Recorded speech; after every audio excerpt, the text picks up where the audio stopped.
जान लेते हैं। हमारे साथ हमारे 3 एक्सपर्ट जुड़े हुए हैं। नागराज शेट्टी हैं, ध्वनि हैं और राहुल घोष भी हैं। आप तीनों का बहुत शुक्रिया, स्वागत है ईटी न्यूज़ स्वदेश पर। ध्वनि, शुरुआत आपसे करना चाहेंगे। बताइए, आज की आपकी ट्रेडिंग कॉल्स क्या हैं आखिरी घंटे के लिए? जी बिल्कुल, मेरी तरफ से आज 2 ट्रेडिंग कॉल्स रहेगी, दोनों ही बाय साइड की है। सबसे पहला यहाँ पे जो है वो व्हर्लपूल का स्टॉक है जो मुझे अच्छा लगता है। ज़्यादा टेक्निकल लेवल्स की बात कर रहे हैं तो यहाँ पे वॉल्यूम्स जो है वो आज की सेशन में हमें काफ़ी इंटरेस्टिंग लगते हैं। ओवरऑल वॉल्यूम जो है वो पिछली हमें 3 महीने की एवरेज से ऊपर देखने को मिल रहे हैं। तो वॉल्यूम ब्रेकआउट के चलते हुए इस स्टॉक में बाय का रिकमेंडेशन है। करंट लेवल से आप बाय कर सकते हैं। टारगेट जो इसका है वो 1825 का रहेगा और स्टॉप लॉस है वो 1680 का मेंटेन करके चलना है। दूसरी कॉल जो यहाँ पे मेरी बनती है वो जुबिलेंट फूड्स में बनती है। ओवरऑल अगर हम एफओ सेक्टर में भी देखते हैं तो उनके टॉप गेनर्स में से एक आज ये है। जो मूव इसकी है वो यहाँ पे हमें 200 और 50 पीरियड की जो एक्सपोनेंशियल मूविंग एवरेजेस होती है और 20 पीरियड की यहाँ पे एक एक्सपोनेंशियल मूविंग एवरेज का सपोर्ट लेके स्टॉक ने ऊपर मूव करा है। तो जुबिलेंट फूड में आप करंट लेवल से बाय कर सकते हैं। इसका जो टारगेट ऊपर की तरफ का बनता है तो 560 के टारगेट के लिए इसको बाय करना है और स्टॉप लॉस जो है वो 538 का मेंटेन करना है।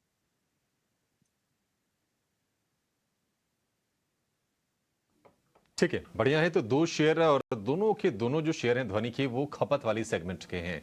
यानी कि बाजार अगर थोड़ा सा साइडवेज है ना, तो आप डिफेंसिव की तरह अभी झुक जाइए। ये ट्रेडिंग कॉल से भी आपको क्लियर हो जाएगी। राहुल, आपके लिस्ट में कौन से शेयर हैं? क्या आपके भी तेजी वाले ही सौदे हैं, यह मान के चलें? Good afternoon. तो लास्ट आवर की अगर देखें तो नोसिल में एक अच्छा मूव देखने को मिल रहा है। आज आप नोटिस करेंगे 4% ऊपर भी है। तो नोसिल लास्ट आवर के एक मूवमेंट के लिए हम देख सकते हैं। दूसरा ट्रेड जो है इंट्राडे नहीं होगा, 3-4 दिन की अवधि के लिए हो सकता है, वो है गेल। गेल भी हम लॉन्ग कर सकते हैं। 130 के ऊपर लॉन्ग कीजिएगा, थोड़ा कंडीशनल लॉन्ग है। 130 के ऊपर लॉन्ग कीजिएगा। 120 का स्टॉप लॉस होगा और टारगेट जो होगा 140 एंड 145 होगा। निफ्टी बेसिकली अभी एक नो ट्रेड जोन में है। बैंक निफ्टी एक इजियर इंडेक्स बन जाता है ट्रेड करने के लिए, निफ्टी फिलहाल एक नो ट्रेड जोन में है और जिस साइड ब्रेकआउट होता है उस साइड पे हमें निफ्टी ट्रेड करना चाहिए। जो सेल ऑन डिप्स का मार्केट था वो अभी पॉज हुआ है थोड़े टाइम के लिए। 19,600 के जितना करीब आपको मिलता है आप लॉन्ग कर सकते हैं इंडेक्स को। तो 2 लॉन्ग साइड के कॉल्स, नोसिल और गेल। सर गेल आपने बता दिया। ठीक है सर, गेल आपने बता दिया राहुल जी। 140 145 के लक्ष्य हैं और आज हम बढ़िया तेजी देख भी रहे हैं। मतलब हर लेवल पर लोगों को मिला होगा इसको खरीदने का मौका। 4% ऊपर ये शेयर चल रहा है। नोसिल के जरा टारगेट और स्टॉप लॉस आप बताएंगे सर, आप मिस कर गए। इंट्राडे के लिए मूव है, आप 236.5 एक्सपेक्ट कर सकते हैं। एक और परसेंट 234.5 पे अभी शायद चल रहा है, तो 1 more % का आप मूव इंट्राडे के लिए एक्सपेक्ट कर सकते हैं। उसका स्टॉप लॉस रखिएगा 233 के आसपास।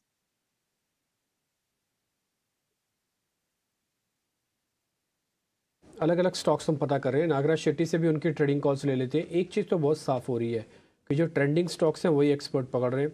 मार्केट एक रेंज का है। राहुल ने एक बात और बता दी आपको इन शेयर्स के बताते बताते कि 19,600 तक कोई दिक्कत नहीं है। अगर आपको मौका मिल जाए तो अच्छी बात है, ना मिले तो थोड़ा थोड़ा यहाँ भी ले सकते हैं। बाजार उनको थोड़ा ठीक लग रहा है। 19,600 के ऊपर कोई वैसी कोई दिक्कत नहीं आ रही है। आगे बढ़ रहे हैं। जरा नागराज शेट्टी, आप स्वागत है आपका भी। आपके जरा ट्रेडिंग कॉल्स क्या हैं? जी हाँ, गुड आफ्टरनून डिम्पी। आप चार्टिकली देखोगे निफ्टी में एक अच्छा खासा एक ट्रेंड बना हुआ था लास्ट एक 2 सेशंस में। एक उछाल अच्छा खासा bounce with gap up opening देखने को मिला। आज थोड़ा कंसोलिडेशन है अराउंड 19,850 के आसपास। एक स्ट्रॉन्ग रेजिस्टेंस बना हुआ है ट्रेंड लाइन का। मार्केट थोड़ा हेजिटेट कर रहा है, रेंज बाउंड एक्शन चल रहा है लास्ट 2 सेशन से, इनफैक्ट इंट्राडे के हिसाब से। मेरे ख्याल से एक रेंज बाउंड एक्शन कंटिन्यू रहेगा। कुछ नेगेटिविटी तो मैं नहीं मानता हूँ इधर से जोर से गिरेगा वैसा कुछ, और एक कंसोलिडेशन मूवमेंट रहेगा। छोटा सा डिक्लाइन भी आ सकता है, मार्जिनल डिक्लाइन और 50-60 पॉइंट का टुवर्ड्स इंट्राडे, और निचला स्तर से एक रिकवरी आने की एक गुंजाइश भी है। मुझे लगता है इवेंचुअली 19,850 का रेजिस्टेंस ब्रेक करके ऊपर जा सकता है ग्रेजुअली मार्केट। उसको देखते हुए मैं 2 लॉन्ग कॉल्स देना चाहूंगा। First one is NCC, Nagarjuna construction. NCC आप चार्टिकली देखोगे लास्ट एक 15-20 मिनट में एक अच्छा खासा एक सर्ज दिखने को मिला है। रेंज बाउंड एक्शन के बाद अराउंड 166.75 के आसपास ट्रेड हो रहे हैं, इधर से बाय कर सकते हैं। उसका नेक्स्ट टारगेट रहेगा 176 का और 160 का एक स्टॉप लॉस रख सकते हैं। चार्टिकली बहुत अच्छा पैटर्न है, रेंज बाउंड एक्शन के बाद एक अपसाइड ब्रेकआउट देने की, दमदार अपसाइड ब्रेकआउट देने की कोशिश कर रहा है। दूसरा है मेरा रेलवे स्टॉक IRFC आप चार्टिकली देखोगे एक लंबा कंसोलिडेशन के बाद एक डाउनसाइड ब्रेकआउट देने की कोशिश की 2 सेशन पहले, उसके बाद में एक अच्छा खासा बाउंस आया, करीब अराउंड 76 के आसपास एक थोड़ा कंसोलिडेशन हो रहा है। इवेंचुअली मुझे लगता है कि एक अपसाइड ब्रेकआउट आना चाहिए इधर से। एक बार ये स्टॉक 75, 76 के ऊपर ट्रेड होता है तो जोरदार अपसाइड आने की चांसेस है। इसको बाय कर सकते हैं, अराउंड 75 के आसपास ट्रेड हो रहा है, अराउंड 80 का इमीडिएट टारगेट रहेगा और उसका स्टॉप लॉस रहेगा 72 का। क्या आपके ट्रेड भी काफ़ी इंटरेस्टिंग है और एक तो आपके नाम के साथ ही कनेक्टेड है। नागराज शेट्टी ने बताया है नागार्जुना कंस्ट्रक्शन, माफ़ कीजिए। तो ये एक NCC हो गया और एक IRFC का थोड़ा वेट हो रहा है, ये 75, 50, 76 हो जाए फिर 80 आएगा टारगेट। स्टॉप लॉस आप स्क्रीन पर देख पा रहे हैं, अच्छे से नोट कर लीजिएगा। और जहाँ पे आपका कन्विक्शन बैठता है, ये 6 ट्रेडिंग कॉल्स हमने आपके सामने रख दिए। लास्ट में जाते हैं तो BTST भी रखेंगे, ठीक। तो जहाँ पे आपका कन्विक्शन बैठता है आप वो सौदे ज़रूर देखिएगा। गुरान सर, एक सेट ऑफ स्टॉक्स थे, आपको ध्यान है आज से करीब 3 साल पहले उसकी काफ़ी